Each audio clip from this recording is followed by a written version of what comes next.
Möödunud volikogu majanduskomisjonis oli arutusel küsimus bussiliikluse parandamiseks, kaasa arvatud, et elanikud saaksid mugavamalt kasutada busse terviseasutustesse liikumiseks ning mida toob kaasa Kohtla-Järve linnale olukord, kui maakonnaliinidel on võimalik sõita tasuta alates 1. jaanuarist 2018. Komisjon otsustas linnavalitsusel leida võimalus ja panna käima üks lisareis Ida-Viru Keskhaigla poole.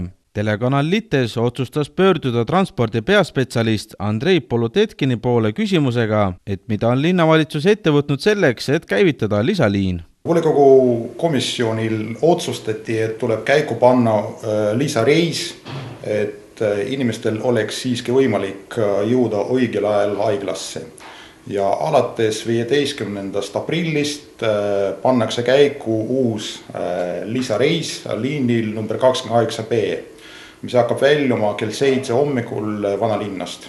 Peaspetsialisti sõnul läheb lisatud liin täiendavalt linnale maksma aastas circa 6500 €.